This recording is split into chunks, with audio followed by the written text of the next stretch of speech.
Hello, all praise to Jesus Christ, the King of Kings and the Lord of Lords. So now the 17th has come and gone. I'm having a hard time figuring out whether or not I should be speaking or not. Because I don't think my ministry is really meant...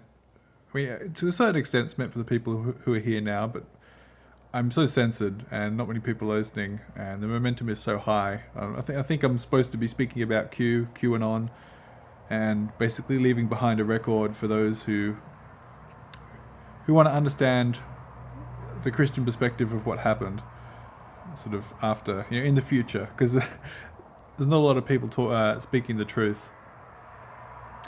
And so I'm in a weird situation where, like, I'm not experienced enough in the gospel to be able to preach it. My specialty is my specialty is in, I feel like Solomon, I guess. I wanted to say vanity of vanities, all is vanity. Fear God and keep his commandments. But it's not satisfying. It's not satisfactory for people to hear that. I think people don't understand. And I've talked about pride before. I want to say it again. You don't know anything. And it's hard to get into this because I don't want to talk myself up as to the things I know and the things I don't know, but because it's hard to talk about these things and to talk about knowledge and the shape of knowledge and how things work and to explain exactly why you know nothing. And I have talked on this channel about flat Earth, and for most people just laugh at that. Flat Earth is like, it's one thing. But if you consider reality to be the Matrix, as in the movie, as in like you're floating in a bunch of warm liquid and you've got a tube down your throat and a bunch of connections on your body and you're not actually living in the real world at all. That idea isn't that far from the truth. If you think you understand reality, you don't. Things are so different. Things are so different to the way you think. The Earth is flat. That's one thing. And I know that a lot of you find that hard to believe. The Earth is flat. That's one thing. One thing. One of the things. History is not what you think. The way the world works is not what you think. Physics is not the way the world works. Like the way science has been telling us the way the world works, it's not. The way the world works is so different to what we've been told, it's difficult to actually get your head around. It's weird. You don't know anything. And I don't know how to explain. I don't even know how to understand. I don't know how to reconcile because I don't understand either. What I am an expert in is disproving. I suppose one might say I'm an expert in disproving things, which is all we can really do. We can disprove things and we can choose to have faith in something. I choose to have faith in Jesus Christ, and that's where I lay my foundations. And as far as knowledge of this world, all I've done is disprove everything. I've disproved everything that I can think of. I don't know anything at all because I've proved everything that I can think of. Everything I can think of to look into, I've proved that it's wrong as far as understandings of reality.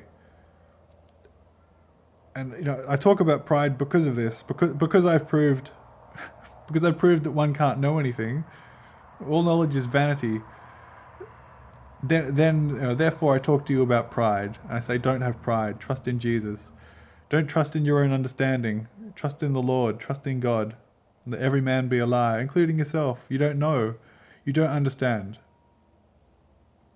And the rapture date thing, that's one thing. That's one thing. Flat Earth is another thing. Everything is different to how you think. When we get up into heaven and you actually find out the truth, you're going to be very surprised. If you're holding on to anything, if you're holding on to any understanding at all, we look through a glass darkly, we don't know. And I've been thinking about how to actually explain. How do I actually explain it? And I've got like some vague ideas, but it's almost impossible to explain. But I'll give it a shot to explain why you know nothing.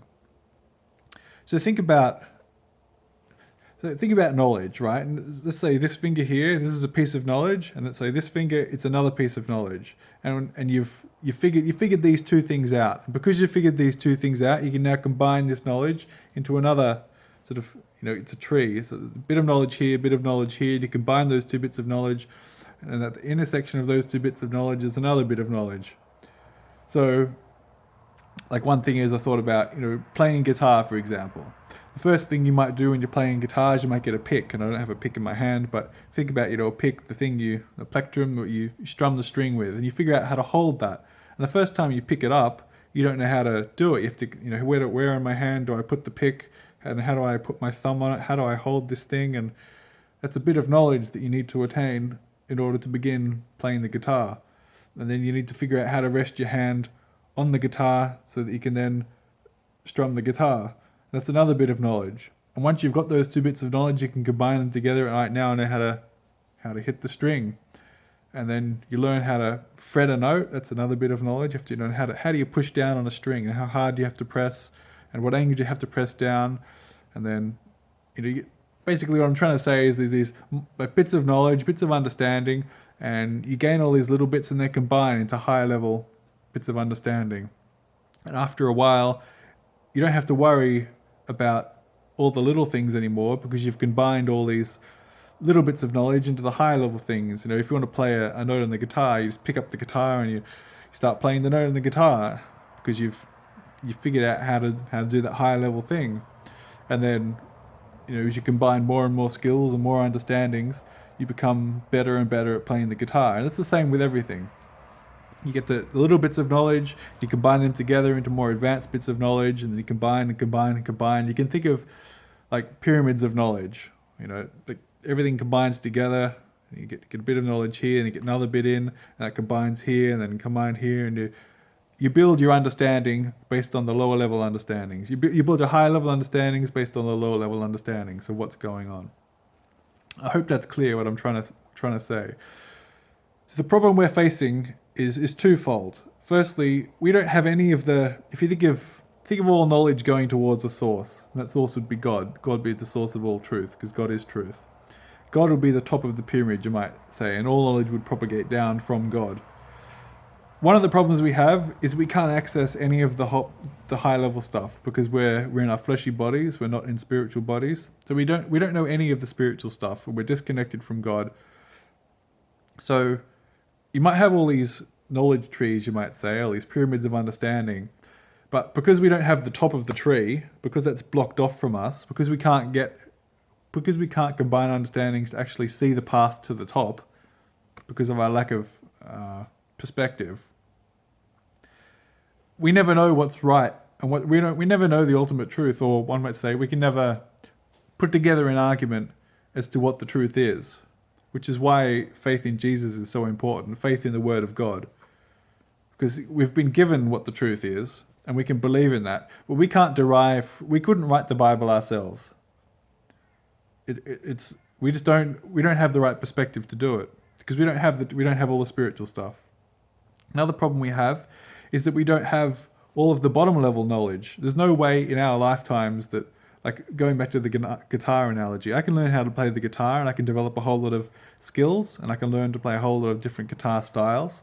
And if I devote my life to playing the guitar, I can get really good at that, and I can sort of learn sort of high level guitar playing skills. And then on top of that, I can learn what it's like to play for an audience.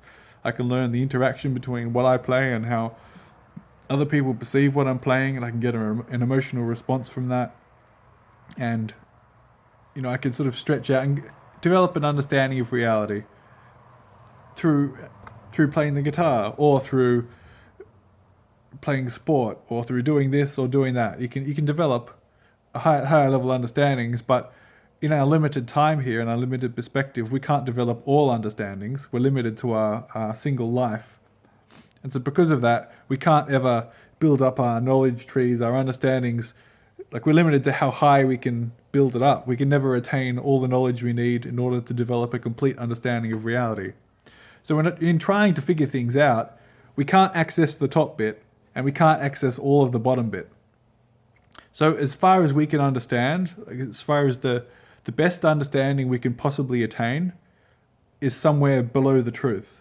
And that's why it's so dangerous to believe in yourself or in people who aren't God. Because if you think of a high level truth, it's not the ultimate truth, but it's a higher level truth than we can attain with our own understanding.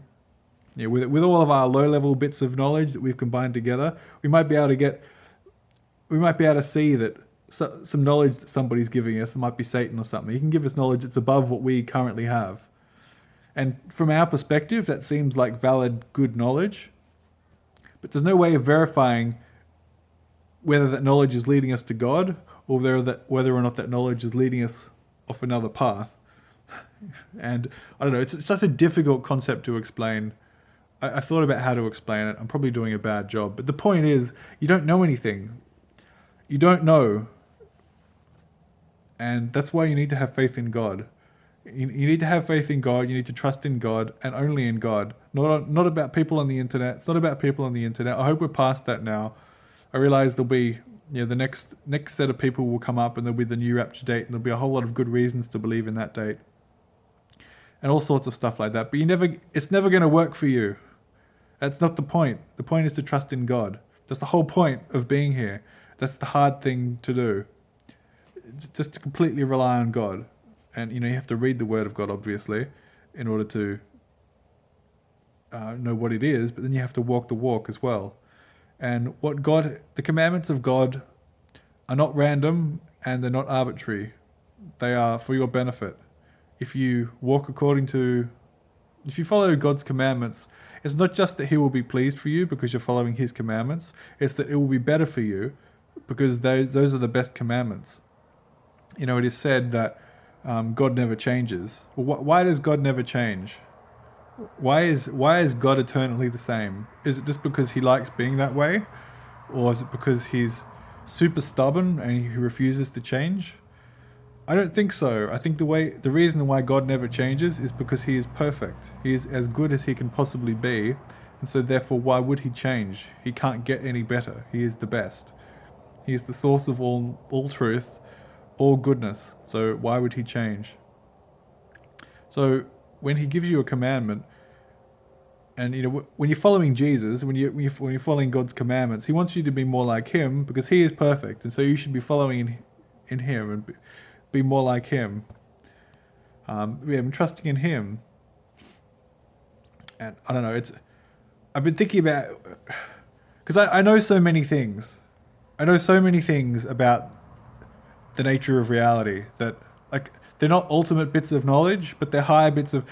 As I said before, I can prove a lot of things wrong. I can prove that science is wrong. I could if I wanted to devote time into doing that. I could prove that the history that we've been told is wrong, and all sorts of things that I know, that I've seen, that I've looked into. But too much, like, I don't want to get you distracted either. Like the only point that I need to get across to you is that you don't know anything. Trust in God. Because even though I feel like Solomon, even though I've done all this research, even though I've figured out all these facts, you might say, I still don't know anything. And so you don't either. Trust in God. May Jesus bless you and keep you and lead you to the truth. Amen.